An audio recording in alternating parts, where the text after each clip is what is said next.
오늘 설교를 준비하면서요, 영국에서 가장 영향력이 있는 사람들 중에 또 한 분이라고 꼽히는 노리나 허치라고 하는 분이요, 고립의 시대라는 책을 쓰셨는데요. 이 책의 이야기를 소개하는 것으로 오늘 말씀을 좀 시작하겠습니다. 이 책은요, 코로나 팬데믹을 겪으면서요, 세계에서 가장 많은 어떤 변화들이 일어났는지를 좀 이런 사례들을 기록한 책인데요. 세계에서 가장 많이 사용하는 단어의 변화가 생겼답니다. 그래서 팬데믹 이후에 사람들이 이전에는 잘 쓰지 않았는데 사용하게 되는 두 단어가 생겼다는데, 그게 격리라고 하는 단어고요, 또 하나는 비대면이라고 하는 단어를 팬데믹 이후에 많이 이 단어를 사용한다 하더라고요. 그리고 또 여러 나라들의 좀 사례들을 좀 소개하는 내용들인데요, 이제 여러 내용들을 다 소개하면 시간이 부족하니까요, 가까운 일본에 대한 이야기를 잠깐 소개하도록 하겠습니다. 일본에서는 지난 20년 동안 65세 이상의 노령층의 범죄 건수가 4배로 급증했다고 합니다. 그런데 이렇게 한번 범죄를 저질렀던 이분들이요, 이제 5년 이내에 재범을 저지를 확률이 무려 70%나 되었다고 해요. 재범을 이렇게 70%나 재범률이 높아졌다. 그래가지고 이제 조사를 시작한 겁니다. 그래서 이제 재범을 하게 돼서 교도소에 다시 수감되는 분들에게 이제 재범을 저지른 이유에 대해서 물었는데요, 그 대답이 너무나 인상 깊었습니다.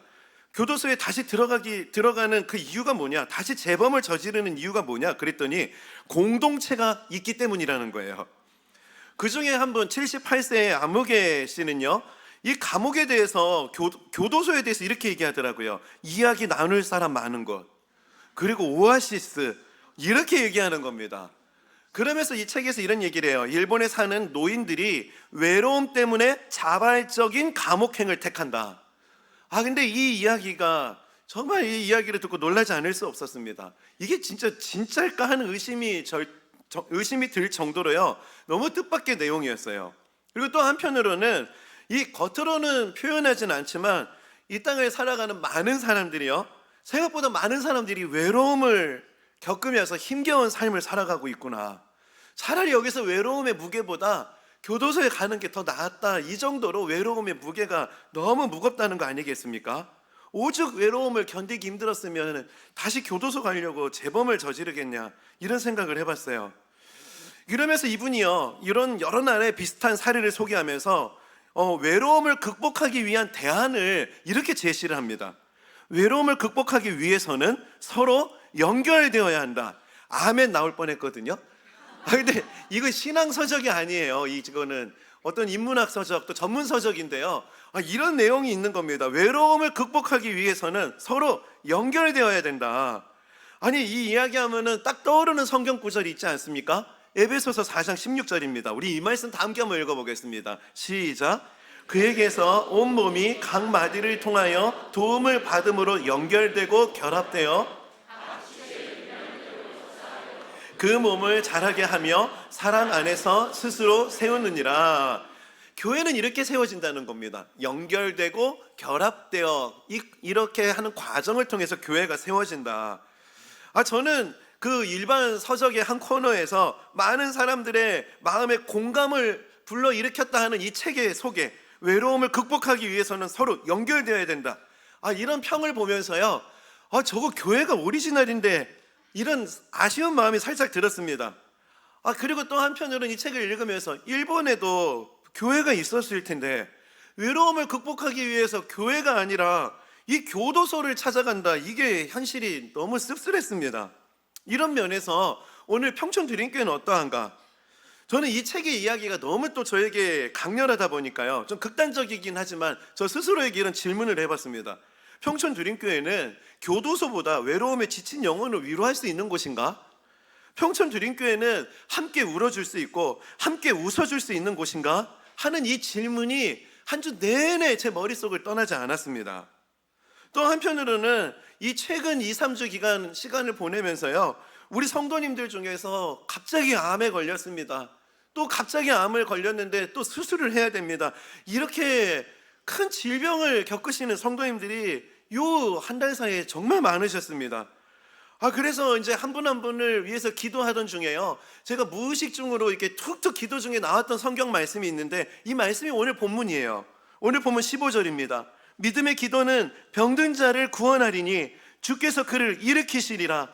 혹시 죄를 범하였을지라도 상하심을 받으리라. 믿음의 기도가 병든 자를 구원하리니 주께서 그를 일으키시리라. 하나님, 갑자기 암 진단을 받으신 우리 성도님, 하나님 믿음의 기도를 주님 앞에 올려드리기 원합니다. 주님, 치유하여 주옵소서. 마음의 아픔과 고통으로 힘겨운 삶을 살아가시는 성도님들이 계십니다. 하나님, 그 마음의 아픔을 주님 치유하여 주옵소서. 믿음의 기도, 믿음의 기도. 한 주 내내 하나님 앞에 이렇게 믿음의 기도라는 키워드를 붙잡고 하나님의 은혜를 구하는 시간을 보냈습니다. 오늘 간절히 소망하는 것은요, 오늘 예배 중에 이런 치유와 회복의 역사가 나타나는 은혜를 경험하게 되시기를 주님의 이름으로 축복합니다. 하나님께서 그렇게 역사하여 주실 줄 믿습니다. 오늘 그런 측면에서요, 이런 은혜를 사모하는 마음으로 오늘 야고보서, 오늘 이 본문이 오늘 우리에게 어떤 교훈을 주는가, 어떤 메시지를 주고 있는가를 두 가지 측면에서 좀 살펴보도록 하겠습니다. 첫 번째는요, 고난 중에는 기도해야 한다는 겁니다. 야고보서를 본문으로 설교를 준비하면서요, 아주 오래전이죠. 예전에 이제 제자훈련 필독서였던 책에 한 그 대목이 제가 옛날에 그 인용했던 적이 있었거든요. 그래가지고 이걸 찾으려고요, 한참 시간을 보냈고요. 오늘 새벽에 드디어 찾았습니다. 제가 그 책의 한 대목을 좀 소개를 드리겠습니다. 인생이란 나에게 무슨 일이 일어나느냐의 10%의 사건과 그 일어나는 일에 내가 어떻게 반응하느냐는 90%의 태도로 구성된다고 할 수 있다. 인생을 살아가다 보면은요, 어떤 일이 일어나는 사건이 10%고요, 그 일을 내가 어떻게 반응하느냐가 90%의 태도로 인생이 구성된다는 겁니다. 이 태도가 무엇을 말하는가? 오늘 야고보서는요, 그것을 기도라고 우리에게 가르쳐주고 있습니다. 이 야고보서의 특징 중에 하나가요, 기도의 서신이라고 말합니다. 야고보서는 기도로 시작하고요, 또 기도로 마무리됩니다. 야고보서 1장 5절입니다. 너희 중에 누구든지 지혜가 부족하거든 모든 사람에게 후히 주시고 꾸짖지 아니하시는 하나님께 구하라. 그리하면 주시리라. 기도로 시작하죠. 그리고 오늘 우리가 읽었던 야고보서의 마지막 장입니다. 이렇게 또 기도로 마무리됩니다. 너희 중에 고난당하는 자가 있느냐? 그는 기도할 것이요. 이처럼 야고보서는 기도로 시작하고 기도로 마무리되는데요, 특히 고난 중에 있는 사람들을 향해서 기도해야 된다, 이것을 강조하고 있습니다. 오늘 13절, 너희 중에 고난당하는 자가 있느냐? 그는 기도할 것이요. 왜 이렇게 고난당하는 자들을 향해서 기도해야 된다는 이야기를 성경에 기록할 수밖에 없었을까? 생각보다 많은 사람들이요, 고난을 만났을 때 하나님을 찾지 않기 때문입니다. 고난을 만나게 되면은 기도는 거의 최후의 수단이 될 때가 많아요. 고난을 만났을 때 가장 먼저 하나님을 찾고 하나님 앞에 기도로 나아가는 모습이 아니라 정말 내 힘으로 해볼 거를 다 하다가 최후에 할 수 있는 게 기도로 되는 이 부분. 그래서 아마 초대교회 안에 고난당하는 자들이 있었나 봅니다. 고난당하는 자들아, 기도해야 된다. 이것을 야고보가 강조하고 있는 거예요. 성경을 보면은 우리가 고난을 당했을 때 하나님을 찾는 거, 하나님께 기도로 반응하는 거, 이게 생각보다 쉽지 않다는 것을 발견합니다. 욥기 말씀인데요, 욥기 35장 9절에서 10절입니다. 사람들은 억압이 심해지면 부르짖고 세력이 있는 자들이 억누르면 누구에게나 구원을 청하면서 울부짖지만, 우리 10절 말씀입니다. 다 함께 읽겠습니다. 시작. 그들을 창조하신 하나님께로 돌아가지 않습니다. 어두운 때에도 희망을 주시는, 이게 뭘 말하는가? 고난 당할 때 Why me? 라고 하는 부르짖음은 있고, 또 어떤 유력한 사람들, 더 큰 능력이 있는 사람들을 찾는 데에는 에너지를 쓰게 되는데, 하나님을 찾는 거, 하나님께 돌아가는 거, 그러지 않는다는 거예요. 갑작스러운 고난이 닥치면 누군가를 원망하면서 고난의 이유를 찾습니다. 삶이 어려워질 때는 부모 탓을 하게 되고, 또 배우자 탓을 하게 되고, 내가 이런 남편 만나서, 이런 아내 만나서, 또 내 곁에 있는 사람들, 이런 사람들 때문에, 이렇게 고난의 원인을 주변의 사람들에게서 그 이유를 발견하고 찾으려는 경우가 생각보다 많더라고요. 그런데 이런 것은요, 내 인생의 결정권이요, 다른 사람들에게 있다는 것을 인정하는 결과밖에 되지 않습니다. 오늘 야고보서는요, 우리 삶의 결정권자는 하나님이시다. 사람에게 있는 것이 아니다. 우리 인생의 주관자시요 우리 인생의 결정권자 되신 그 하나님 앞에 기도하면 된다. 이것을 성도들에게 도전하고 있는 것입니다. 우리 삶의 우리 하나님은 우리 인생의 결정권자 되시는 줄 믿습니다. 하나님이 우리 삶의 주관자가 되시는 줄 믿습니다. 고난을 당하셨으면은 우리 인생을 주관하시는 하나님 앞에 나아가기를 결단하는 오늘 예배가 되기를 바랍니다. 예수님께 훈련받았던 제자들 3년 동안 예수님을 따라다니면서요 기도의 능력을 받습니다. 기도로 사람들이 고쳐지고 죽었던 사람이 살아나기도 하고 기도를 통해서 하나님이 놀라운 일을 하시는 것을 보았어요. 그러다 보니까 제자들이 3년 동안 예수님 곁에서 훈련받을 때요 유일하게 한 가지 가르쳐달라고 요청한 것이 있었는데 그게 바로 기도였습니다. 누가복음 11장 1절입니다. 예수께서 한 곳에서 기도하시고 마치심에 제자 중 하나가 여짜오되 주여 요한이 자기 제자들에게 기도를 가르친 것과 같이 우리에게도 가르쳐 주옵소서. 기도를 통해서 역사하신 하나님, 기도를 통해서 놀라운 일들을 이뤄가시는 예수님의 발자취를 따라가다 보니까요 예수님처럼 기도하고 싶었던 거예요. 살아가다 보니까 생각보다 아픈 사람들이 많고 인생의 길을 걸어가는 것이 고난을 피하는 길이 아니라는 것을 알았어요. 그러다 보니까 제자 훈련을 하면서 하나님, 예수님 하나 가르쳐 주세요. 기도 좀 가르쳐 주세요. 이렇게 기도를 가르쳐 달라고 예수님께 요청하고 있습니다.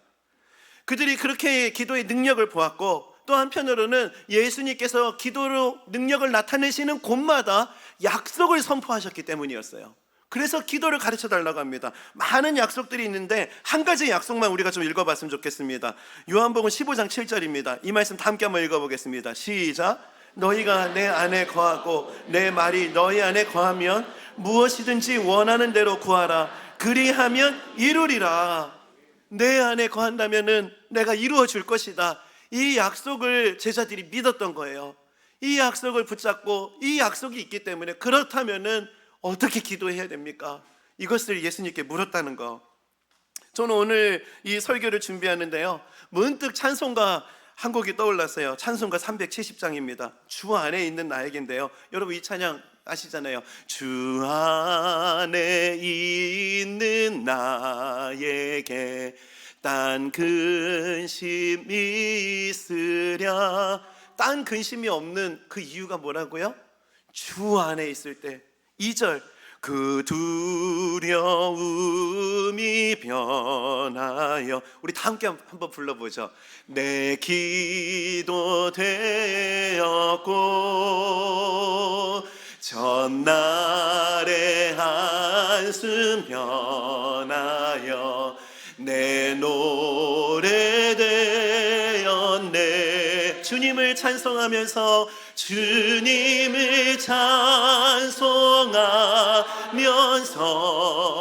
할렐루야 할렐루야 내 앞길 멀고 험해도 나 주님만 따라가리. 예수님을 믿는다고 내 앞길이 단축되는 것이 아닙니다. 험한 것이 평지가 되는 일이 생기는 것도 아니에요. 하지만 주님 안에 거했을 때부터 이런 고백을 할 수 있는 능력을 경험하게 되는 거, 내 인생의 주관자가 되신 주님 안에 기도로 나아갈 때 오늘 이 고백이 우리 삶의 간증으로 고백될 수 있는 역사가 나타난다는 거. 오늘 그래서 야고보는 우리에게 강조합니다. 고난당하는 자가 있느냐? 그는 기도할 것이요.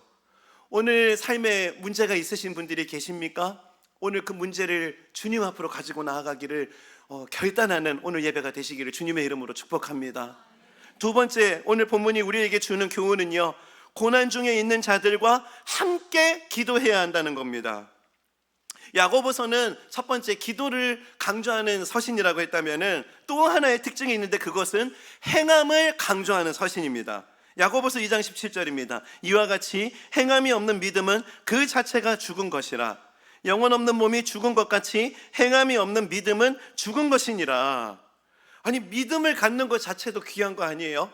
그런데 믿음이 있는 것도 귀한 건데 행함이 없는 믿음은 죽었다는 겁니다. 그러다 보니까 이 말씀이 떠올랐습니다. 로마서 말씀인데요. 로마서 1장 17절입니다. 복음에는 하나님의 의가 나타나서 믿음으로 믿음에 이르게 하나니 기록된 바 오직 의인은 믿음으로 말미암아 살리라 함과 같으니라. 아니, 똑같은 성경인데요. 로마서는 그냥 믿음을 가지면 산다 이렇게 얘기하고 있고요.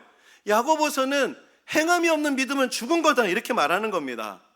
이게 믿음이 뭔가 충돌되는 건가? 이렇게 오해하는데 그렇지 않습니다. 성경은 믿음의 두 가지 측면을 우리에게 가르쳐 준 겁니다. 하나 측면은 개인적인 측면입니다.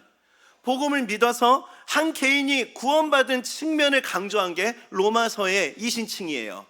예수를 믿어서 내가 구원받으면 살게 될 것이다. 이런 개인적인 믿음에 대한 측면이 있다면 또 다른 하나는 관계적인 측면이 있다는 겁니다. 내가 믿음으로 개인적인 구원을 받았다면 관계 안에서 믿음에 합당한 삶을 행함을 해야 하는 것이다. 이것을 야고보는 강조하고 있는 거예요. 이런 개인적인 측면, 관계적인 측면, 믿음은 이 두 가지의 균형을 가져야 되는 것이다. 그렇다면 왜 야고보는 왜 이렇게 행함을 강조할 수밖에 없었을까요? 오늘 이 서신을 받는 사람들은 믿는 사람이었을까요? 아니면 믿지 않는 사람들이었을까요? 믿는 사람들을 향해서 쓰고 있는 겁니다. 하나님을 믿는 사람들, 예수님을 믿는 사람들을 향해서 그 믿음도 귀한 것인데 행함이 없다면 죽은 것이다. 왜 이런 얘기를 할 수밖에 없었을까? 오늘 이 고민을 가지고요, 오늘 본문의 그 배경과 이런 내용들을 추적해 봤어요. 이 야고보서는요, 주 40년 초에 기록되었을 것이라고 학자들이 추측합니다. 이 주후라고 하니까요, 뭔가 이제 개념이 잡혔어요. 예수님 공생의 시작부터, 예수님 태어나실 때부터 주후 1년으로 우리가 하지 않습니까? 예수님이 33년을 공생애로 사셨던 겁니다. 그 33년을 공생애로 계셨고요. 그리고 33년 혹은 34년 초반에 그 초대 교회가 세워지는 거죠. 초대 교회가 세워졌고, 그리고 한 40년 정도의 이 야고보서가 쓰여졌다면은요, 약 한 6, 7년 사이에 무슨 일이 일어났다는 거예요. 최초에 교회가 세워졌을 때 어떤 모습이라고 성경이 기록합니까? 사도행전 2장 44절에서 47절입니다. 한 구절 한 구절이 교회가 붙잡아야 될 모습을 선명하게 그려줍니다. 우리 다 함께 한번 읽어보겠습니다. 시작. 믿는 사람들은 다 함께 모여 모든 물건을 공동으로 사용하며 살아갔습니다. 그들은 재산과 모든 소유를 팔아서 필요한 사람들에게 나누어 주었습니다. 그들은 날마다 한 마음으로 성전 뜰에 모였습니다. 그리고 집집마다 돌아가며 함께 모여 기쁘고 순수한 마음으로 식사를 같이 하였습니다. 그들은 하나님을 찬양하였으며 모든 사람에게 칭찬을 받았습니다. 주님께서는 구원받는 사람을 날마다 늘어나게 하셨습니다. 이런 모습이 초대교회, 교회가 처음 출발할 때 모습이었다는 겁니다. 여러분, 근데 이런 모습 속에서 한 가지 특징을 발견할 수 있지 않습니까? 혼자서는 할 수 없는 모습이 초대교회 안에 있었던 거예요. 절대로 혼자 할 수 없는 모습, 한 구절 한 구절의 모습을 보면은 교회가 기억해야 될 모습들이 한 구절 한 구절 기록됐는데 그 모습은 혼자서는 할 수 없는 모습들이라는 겁니다. 6, 7년 교회가 세워진 이후에 뭔가 문제가 생겼어요. 한 마음으로 모이는 모습도, 그리고 또 집집마다 돌아가면서 순수한 마음으로 떡을 떼고 식탁의 교제를 나누는 모습도 사라져가고 있었던 겁니다. 점점 이런 게 사라져가고 있다 보니까요, 오늘 야고보, 초대교회 최초의 지도자라고 불리는 이 야고보는요, 이런 관계적인 측면의 믿음이 없다면은 죽은 믿음이다. 오늘 교회는 이 믿음을 잃어가서는 안 되고 이 모습을 회복해야 된다, 이것을 강조하고 있는 것입니다. 오늘 이 야고보서를 묵상하면서요, 저는 평촌 드림교회 모습을 참 많이 돌아봤어요. 오늘 우리 교회 모습은 정말 이런 모습이 있습니까? 집집마다 돌아가면서 함께 모여 기쁘고 순수한 마음으로 떡을 떼는 이게 자연스럽게 이루어지고 있습니까? 저는 분립개척을 했을 때 한 가지 기대했던 그림이 있었습니다. 이제 분당 우리 교회라고 하는 교회가 워낙 대형 교회다 보니까 대형 교회에서는 할 수 없는 아주 작은 교회들에서 할 수 있는 그런 소소한 교제, 나눔, 이런 모습들이 분립개척이 되면은 분당 우리 교회에서 못했던, 대형 교회에서 못했던 그 모습을 분립개척하면은 그런 은혜를 사모하면서 분립개척을 출발한 거거든요. 근데 지금 우리 교회는요, 그렇게 하기가 너무 어려운 모습이 되어버렸어요. 하나의 또 제가 제 입으로 대형교회라고 말하니까 너무 웃긴데요. 제 눈에는 대형교회예요. 지금 이게 이렇게 조촐하게 모여서 작은 교구였고, 또 그런 모습으로 교회가 이제 출발할 줄 알았는데 이렇게 큰 교회가 되는 상황을 보다 보니까요, 오늘 야고보서의 이 권면 앞에서 참 제가 자유할 수가 없고 하나님 앞에 무릎 꿇고 은혜를 구하지 않을 수가 없었던 겁니다. 우리 교회의 신앙생활, 믿음이라는 측면이 어떤 개인적인 그 믿음으로 너무 치우쳐 있다면은요, 오늘 이 야고보서 말씀에 귀를 기울여야 돼요. 개인적으로 치우친 겁니다. 관계적인 측면이 더 필요하다는 거. 오늘 이 부담이 제 안에 한 주 내내 이걸 누르다 보니까요, 느헤미야 13장 이제 마지막이거든요. 어젯밤 한 8시 넘어서 느헤미야 13장 말씀을 준비하다가요, 접었어요. 성도님 몇 분에게 이런 마음을 좀 전화로 나누고요, 성도님들에게 이 마음이 주님 주신 마음인지 정말 기도해 달라고. 너무 아까웠어요. 느헤미야 13장 준비하다가. 그리고 어제 저녁 8시 반 9시 다 돼가지고 야고보서 본문, 주님 한 주 동안 3주 이 기간을 보내면서 저에게 주신 마음을 정말 이것들을 받아 적느라고요, 정말 하나님 앞에 그러면서 은혜를 구하면서 정말 기도하는 마음으로 오늘 말씀을 준비한 겁니다. 여러분, 우리 교회는 개인적인 믿음 이쪽으로 너무 치우친 거 아닌가요? 관계적인 이 믿음이 있는 교회입니까? 하나님 앞에 이런 교회의 모습이 있기를 우리 함께 기도해야 됩니다. 제가 오늘 말씀을 준비하다가요, 예전에 중세의 역사를 살펴보면 중세 암흑기라고 불렸던 그 교회사를 배웠던 때가 생각이 났습니다. 중세 이 암흑기는요, 그 주후 500년에서 초 500년까지 약 1000년의 시간을 중세 암흑기라고 합니다. 이 암흑기 이전은 뭐 교회 핍박, 타락 이런 시기가 있었고, 교회 암흑기가 왔다. 이게 뭔가 논리적인 흐름이 맞는 것 같은데요, 제가 교회사를 공부하면서 그게 아니라는 게 저에게 너무 충격이었어요. 이 중세 암흑기 이전에 교회가 부흥기였다는 겁니다. 경건주의 운동, 수도원 운동이 막 확산되는 시기가 이 중세 암흑기 전에 일어났다는 거예요. 그래서 저는 뭐 이탈리아 로마를 안 가봐서 모르겠지만 거기 가면은 막 세인트, 성자 누구, 성녀 누구 막 동상들이 많다 그러잖아요. 그때 그런 세인트, 그런 성자, 성녀들이 많이 이렇게 배출되는 시기가 그 경건주의 운동 시기, 수도원 운동이 확산되던 시기였다는 거예요. 가톨릭에서 성녀라고 불리는 한 사람을 좀 소개해 드리려고 합니다. 아그네스 로시에르라고 하는 한 성녀라고 불리는 분인데요, 이분은 파리에서 아주 부유한 집의 외동딸로 태어났어요.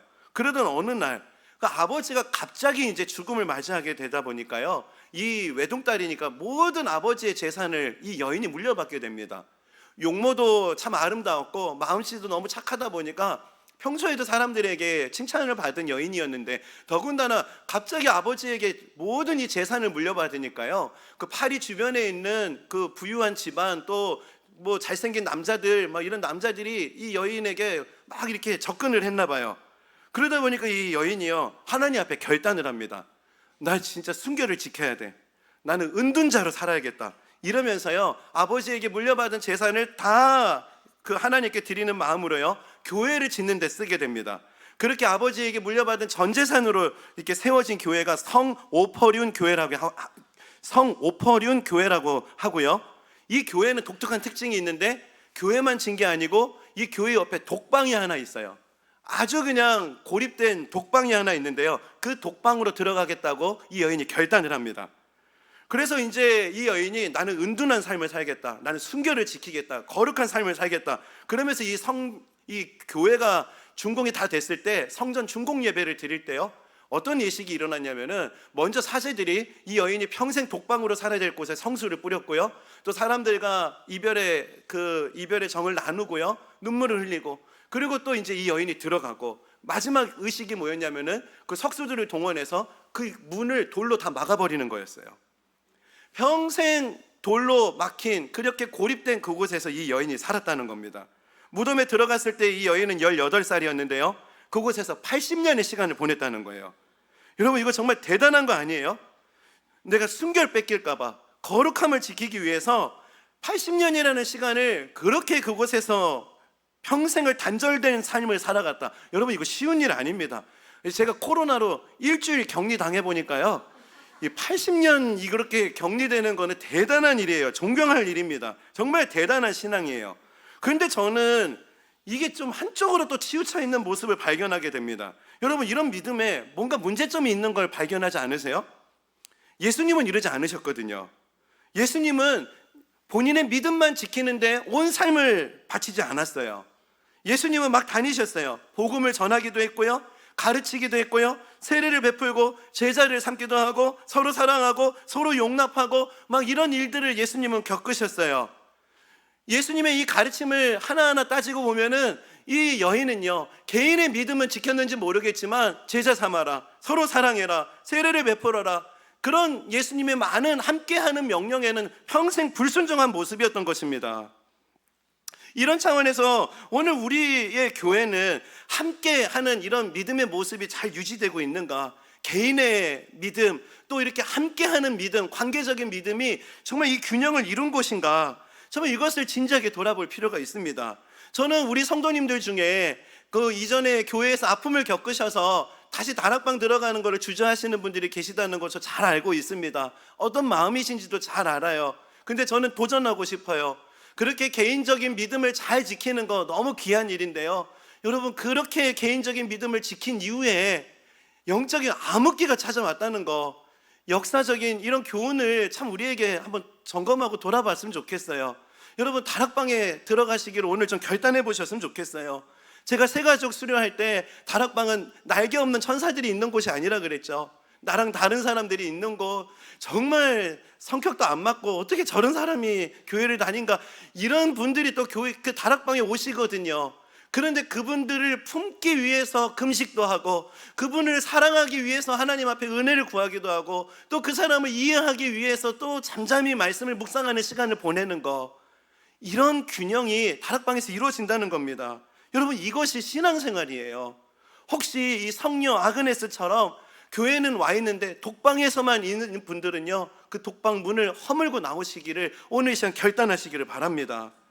저는 평촌드림교회 이제 분립개척하고 이제 3년 차의 시간을 보내면서 최근에 이 감사한 소식을 다락방에서 많이 듣게 됐어요. 그 한 성도님이 몸이 아프신 상황인데요, 그 성도님을 위해서 다락방에서 기도하겠습니다, 이렇게, 요즘 다락방이나 이렇게 기도하는 거 보면 카톡으로 이게 손모으는 이모티콘으로 기도 카톡 이렇게 하잖아요. 그래서 제가 아픕니다 하면은 이제 뭐 댓글 길게 안 남기고 카톡 막 이렇게 하잖아요. 그런데 그 다락방이 그 몸이 아픈 성도님이 기도 제목을 나누니까 카톡 이거를 넘어서서요, 그 십시일반 작은 정성을 모아서 병원비에 작은 보탬이 될 수 있기를 바라면서 헌금을 하셨다는 거예요. 그리고 또 이야기가 하나 들리는 게, 갑작스럽게 병원을 입원한 성도님이 계시는데요, 이제 병원에 입원했는데 당장 간병인을 구해야 되는데 못 구한 거예요. 그래서 기도 제목 올리셨던 것 같아요. 간병인을 구할 수 있도록 카톡 이러면 되는 거잖아요. 근데 이 다락방이 너무 귀한 게요, 이 기도 제목을 보고요, 한 순원님 중에 한 분이 자신이 자원해서 간병인으로 그 입원하신 그 성도님을 곁에서 섬기셨다는 겁니다. 근데 더 놀라운 거는 이분이 평촌드림교회에 와서 처음 신앙생활하신 초신자라는 거예요. 저는 이런 소식을 들으면서 얼마나 감사했는지 모릅니다. 야고보서가 말하는 믿음이 바로 이런 모습이에요. 여러분, 믿음의 기도는요, 카톡 그렇게 해가지고 막 믿음으로 하는 게 믿음의 기도가 아니고, 야고보서가 하는 믿음은 관계적인 기도, 함께하는 기도를 우리에게 말해주고 있는 겁니다. 오늘 본문을 보면은요, 14절 15절이에요 고난당하는 자들과 함께 기도하는 기도, 이게 믿음의 기도입니다. 14절입니다. 너희 중에 병든 자가 있느냐? 그는 교회의 장로들을 청할 것이요, 그들은 주의 이름으로 기름을 바르며 그를 위하여 기도할지니라. 우리 15절 다 함께 읽겠습니다. 시작. 믿음의 기도는 병든 자를 구원하리니.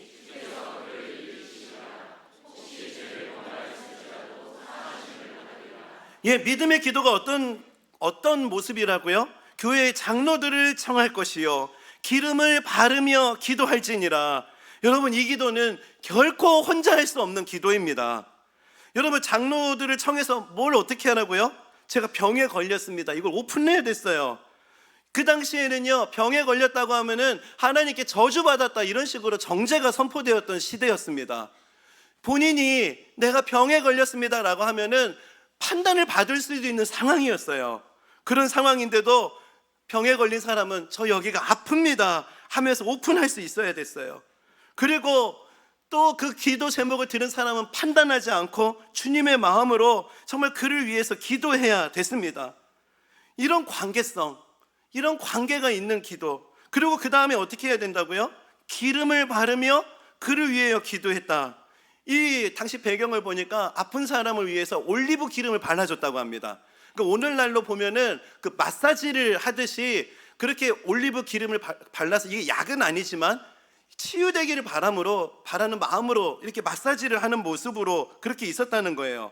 여러분, 올리브 기름 발라가지고 그 아픈 부위에 마사지 하듯 하는 거, 여러분 그거 혼자 할 수 있습니까? 혼자 할 수 없는 거예요. 이 기름이 약은 아닌데 하나님 정말 치유되기를 원합니다. 마음뿐이 아니라 실제적인 터치까지 이루어지는 거, 이게 믿음의 기도의 모습이었다는 겁니다. 저는 오늘 이 믿음의 기도의 모습을 이렇게 떠올려 보면은요, 딱 기억이 나는 제 예전에 일화가 있어요. 제가 예전에 한번 설교 때 나눈 것 같은데요, 제가 전도사 시절에 처음으로 의료 선교를 갔던 때가 있었습니다. 제가 의료인도 아니고 의료인도 한 명도 없는데 의료 선교를 갔거든요. 근데 이 낙도 선교 가기 위해서 사랑의 교회에서 엄청나게 그 의료 물품을 지원해 주셨고요. 그리고 그 개척교회에서 이제 낙도 선교를 가다 보니까 그 낙도 선교 팀을 꾸렸는데 90세 가까이 되신 권사님 한 분, 40세가 넘었는데 이제 청년인데 2명이 청년이, 나이가 든 청년이 있었고요. 또 성격이 막 불같으신 집사님 한 분이 계셨어요. 그리고 저, 이렇게 5명이서 낙도 선교 팀이 된 겁니다. 이제 5명밖에 없으니까요, 한 명이라도 빠지면 안 되는 거예요. 그래서 너무 중요했는데 갑자기 가장 열심히 하셔야 될 우리 불같은 성격을 가지신 집사님이요, 오늘 내일 이제 월요일 새벽에 그 낙도 선교를 가야 되는데 주일 저녁에 낙도 선교를 못 가겠다고 전화를 주신 거예요.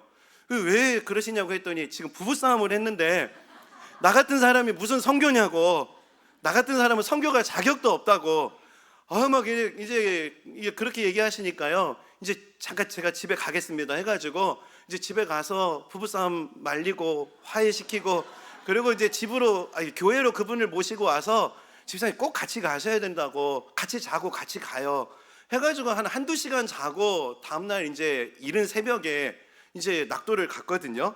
그리고 이제 한 3시간 좀 넘게 배 타고 들어가서 그 낙도에 도착을 했습니다. 그리고 이제 차 트렁크를 열었는데요, 그 병원 사랑의 교회에서 주신 그 의료 물품은 하나도 안 가지고 온 거예요.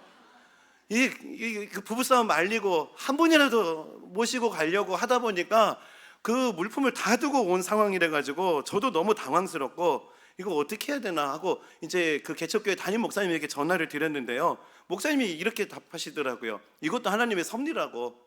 그래서 지금 팀에 또 우리 전도사님에게 주어진 게 있다면 그거 가지고 한번 그곳에서 사역을 해보시라고. 그래가지고 이제 저희들끼리 회의를 했습니다. 목사님께서 이게 섭리라고 하셨다고, 그리고 우리가 가지고 있는 것을 가지고 사역을 해보라고 하셨다고, 우리가 뭘 할 수 있을까요? 했을 때 그 불같이 화를 내시는 우리 남자 집사님이 아이디어를 내셨어요. 우리 마사지를 하자고. 제가 맨솔회담이 하나 있는데 이거 가지고 우리 발 마사지 하면 좋겠다. 그래서 저희들이 이제 회의를 마치고 그곳에서 발 마사지 사역을 결정합니다. 그리고 이제 발 마사지 사역을 하게 됐다고 낙도에 계신 교회 목사님에게 전했더니, 목사님이 그 교회에는 그 집 주변에 그 방송이 나가거든요. 그 마이크 잡고 동네 주민들에게 방송을 하시는 거예요. 서울에서 용한 물리치료사들이 왔으니까 다 물리치료 받으러 오시라고.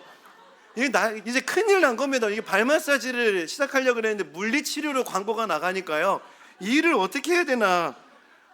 이제 어찌됐든 이제 시작을 했어요. 이제 맨솔에다 맡겨서 바르면서 오신 어르신들, 할머니, 할아버지 발 마사지를 좀 이렇게 해드렸고요.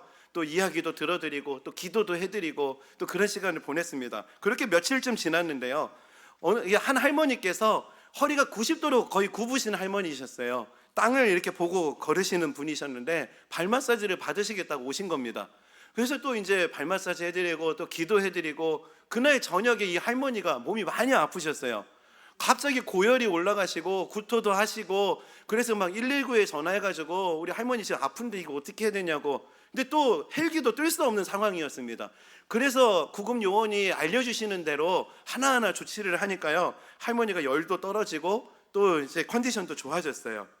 이제 그렇게 이제 시간을 보내고 다음날 아침이 됐는데 기적이 나타났습니다. 다음날 할머니가 일어나서 동네로 나오셨는데요, 할머니가 등이 펴지신 거예요. 할머니가 등이 펴지셔가지고요, 그 할머니를 보고 동네에 있는 심지어는 낙도에 있는 무당 할머니도 오셨어요. 발 마사지 받겠다 할머니 위해서 기도도 해드리고 그랬거든요.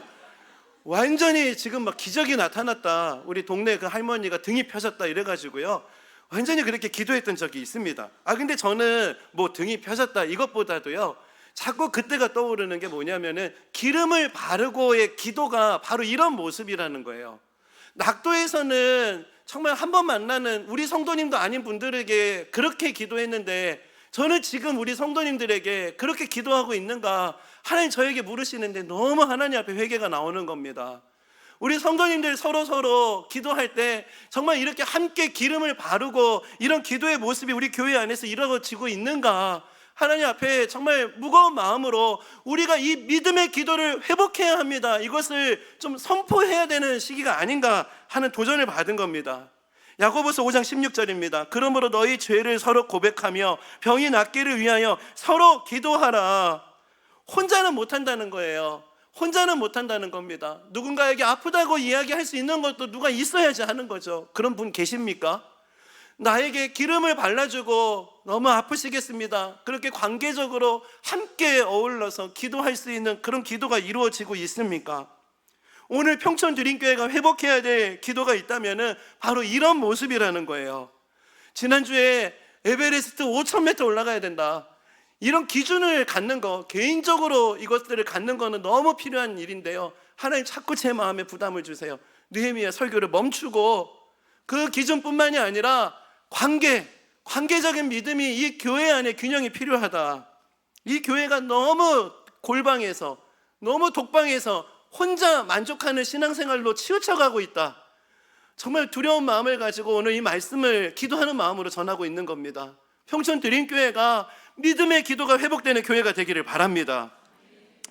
오늘 말씀을 준비하면서 제가 안양에 있는 한 초등학교에서 일어난 일이라고, 이 100만 명이나 되는 사람들이 이 아이들의 노래를 들으면서 많이 감동을 받았다고 하는데요, 어떤 영상이냐면 이게 전학을 가는 아이 친구에게 그 반 아이들이 전체가 노래를 불러주는 장면이었습니다.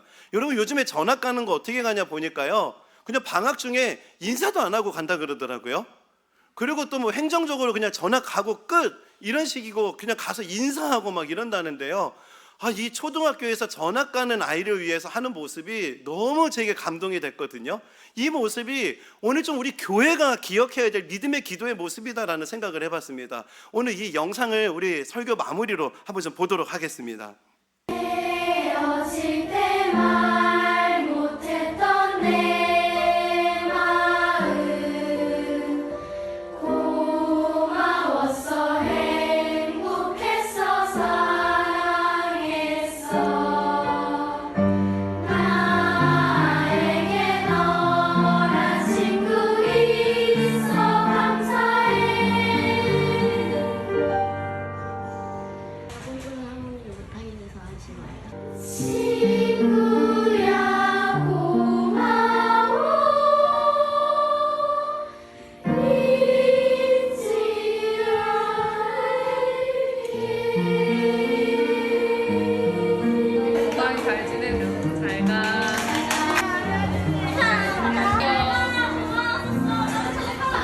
저희 이 영상을 보는데 너무 뭉클한 겁니다. 안아줄래, 그동안 고마웠어.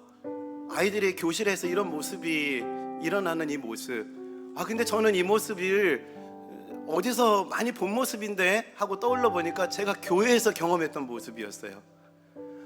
학교에서는 참 그러진 못했는데 교회를 가면은요, 저 이런 게 힘들어요 말할 수 있는 곳이 교회였거든요.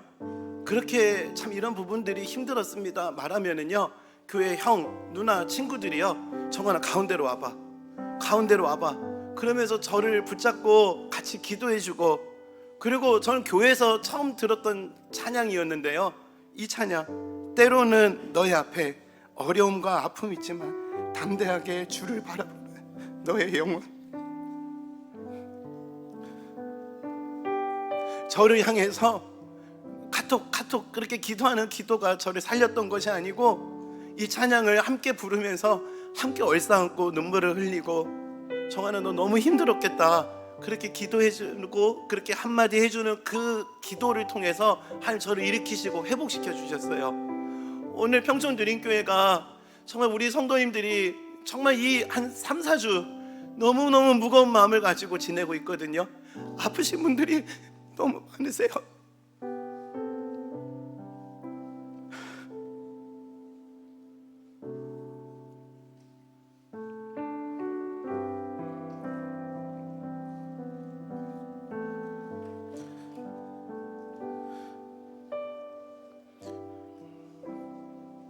똑같은 교회라는 이름을 쓰고 있는데 그분들에게 가서 저는 그 사랑을 받았는데 그 사랑을 전하지 못하고 이 믿음의 기도를 함께 드리지 못하고 있는 이 모습이 하나님 앞에 참 많이 회개가 되었습니다.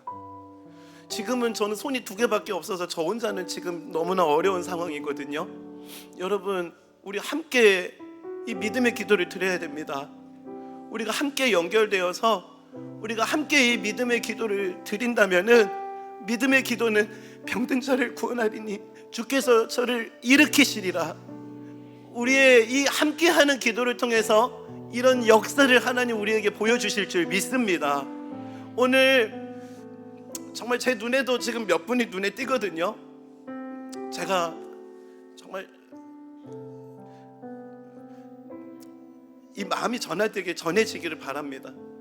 오늘 이 시간 우리 좀 이 찬양을 좀 같이 불렀으면 좋겠어요. 내 옆에 있는 가족들, 내 옆에 있는 누군가가요 참 힘들게 살아가는 분들입니다. 수고하고 무거운 짐을 살아가고 계세요. 그리고 오늘 개인적으로 은혜 받고 나 은혜 받고 끝. 여러분 이건 교회가 아닙니다. 교회는 함께 해야 되는 거예요. 장로들을 청할 것이요 제가 여기가 아픕니다. 저를 위해 기도해 주세요. 그랬을 때 기름을 바르고 기도할지니라. 오늘 설교가 야고보서가 이런 거구나 하고 끝나면 안 돼요. 정말 이렇게 함께 기도하는 것으로 오늘 설교가 마무리되어야 됩니다. 오늘 이 시간 좀 그런 마음을 담아서 우리 옆에 계신 분들을 좀 마음에 품고 또 우리 가슴에 마음을 품고 우리 한 분 한 분을 위해서 우리 이 찬양을 함께 고백합시다. 때로는 너의 앞에 어려움과 아픔이 있지만 담대하게 주를 바라보는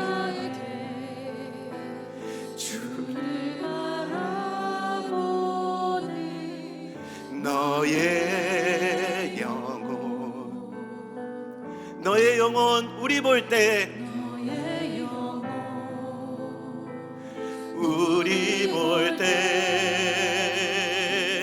얼마나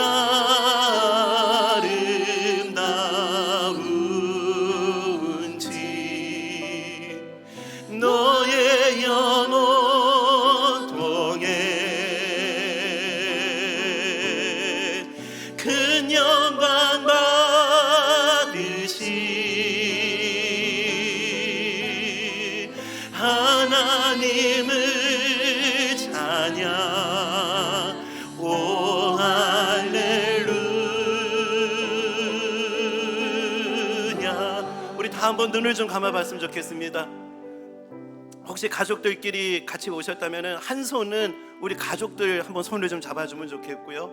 또 가족들과 함께 있지 못하다면 가슴에 정말 우리가 품어야 될 우리 가족들 또 우리 주변에 아파하는 분들을 품는 마음으로 가슴에 손을 얹어봤으면 좋겠어요. 그리고 또 오늘 몸이 아프신 분들 육신의 질병으로 힘드신 분들 이 시간 가슴에 또 남은 한 손을 올려봤으면 좋겠어요.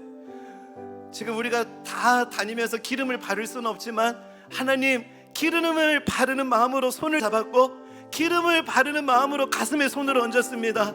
하나님 아버지 우리의 육신의 연약함과 아픔이 하나님의 은혜로 치유되게 하여 주시옵소서.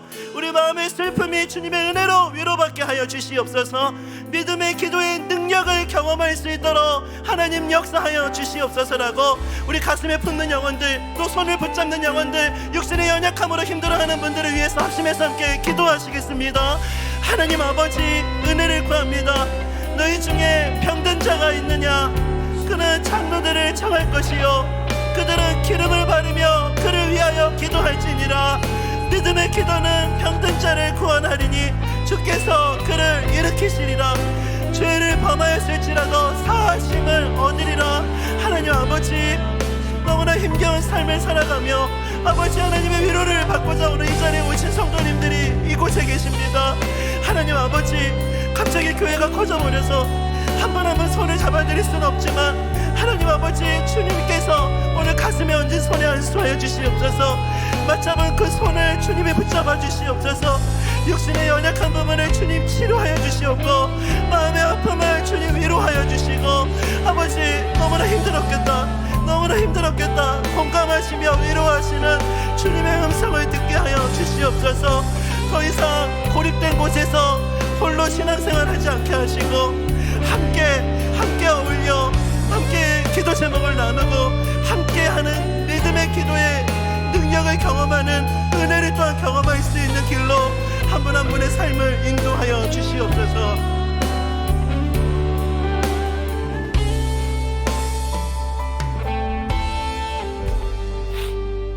살아계신 하나님 아버지, 은혜를 구합니다. 하나님, 오늘 교회에 온 거는 하나님의 위로가 필요해서 왔습니다. 하나님 아버지, 주님의 위로가 오늘 우리 가운데 임하게 하여 주시옵소서. 아버지, 믿음의 기도 홀로 하는, 골방에서 하는 기도가 아니라 그거 함께하는 기도라고 우리에게 말씀해 주셔서 감사합니다. 우리 교회가 함께 기도할 수 있는 교회가 되게 하여 주시옵소서. 함께 울 수 있는 교회가 되게 하시고 함께 웃을 수 있는 교회가 되게 하여 주시옵소서. 너무나 외롭게 혼자 아픔을 겪어가시는 성도님들이 계십니다. 하나님께서 이 시간 친히 주님의 손으로 안수하여 주시옵소서. 주님께서 정말 그 아픔 내가 다 알고 있다고, 두려운 마음도 내가 다 알고 있다고, 걱정하지 말라고, 내가 너의 인생을 주관하는, 내가 너의 인도자가 된다고, 하나님 그 음성 들려주시옵소서. 치유의 능력을 주시길 원합니다. 갑작스럽게 암 진단을 받아서 두려운 마음에 있는 그 마음이 평강으로 바뀌어지게 하여 주시옵고 암이 깨끗하게 치유되고 회복할 수 있도록 치유의 능력을 나타내 주시옵소서. 이런저런 질병으로 고통하며 예배의 자리에 함께할 수 없는 성도님들을 위해서도 기도합니다. 네 기도 내가 듣고 있다. 오늘 이 시간 이 한 말씀 들려주시옵소서. 온라인으로 예배드리는 성도님들의 그 아픈 부위를 주님 손으로 안수하여 주시옵소서. 회복의 역사가 나타날 수 있는 예배가 될 수 있도록, 회복의 은혜를 경험하는 예배가 될 수 있도록 오늘 이 시간 우리 예배를 하나님의 은혜의 도구로 사용하여 주시옵소서. 그렇게 일하시고 역사하실 주님께 모든 것을 의탁드리며 이 모든 말씀 살아계신 예수님의 이름으로 기도드립니다. 아멘. 하나님께서 우리의 삶에 새 일을 행하여 주실 줄 믿습니다. 이 시간 다 함께 자리에서 일어나셔서요, 우리 이 찬양을 좀 같이 고백했으면 좋겠어요. 주 안에 우린 하나. 모습은 달라도 예수님 한 분만 말하네. 짧은 그 3년도 안 되는 시기에 지금 너무 많은 성도님들이 모이다 보니까 우리가 연결되는 게 필요합니다. 하나님, 연결될 수 있도록 은혜를 부어 주시옵소서. 그 연결을 통해서 역사하실 주님을 기대합니다. 이 마음을 가지고 우리 이 찬양을 주님께 함께 고백하며 나아가도록 하겠습니다. 우리 함께 고백합시다. 주 안에 우린 하나. 주 안에 우리 모습은 달라도 예수님 한 분만 바라네. 한 분만 바라네. 혼자 할 수 있는 게 아닙니다. 사랑과 선행으로 서로를 격려해. 혼자 할 수 있는 게 아니에요. 따스함으로 보듬어가리. 아멘. 주님 우리 안에 함께하시. 형제 자매의 기쁨과 슬픔 느끼네. 이게 보이십니까? 내 안에 있는 주님 모습 보네. 그분 기뻐하시네. 아멘. 주님 역사하실 줄 믿습니다. 그분 기뻐하시네. 주님 우리를 통해 계획하시니 부족한 입술로 찬양하게 하시니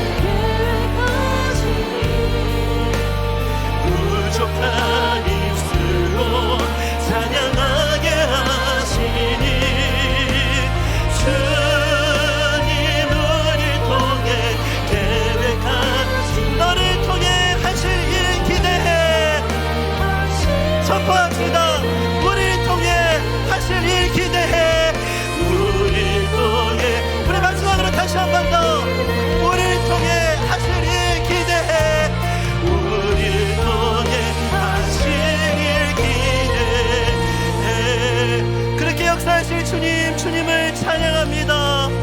우리 가운데 새 일 행하실 주님을 기대합니다. 우리 함께 기도하시겠습니다. 우리 주 예수 그리스도의 은혜와 하나님 아버지의 다함없는 사랑하심과 성령 하나님의 감동감화 위로교통하심의 역사하심이 오늘 주신 말씀을 마음에 담고 힘 얻어 달려가기로 다짐하며 예배하는 사랑하는 모든 성도님들 머리 위에 지금부터 영원까지 항상 함께 하시기를 간절히 축원하옵나이다. 아멘.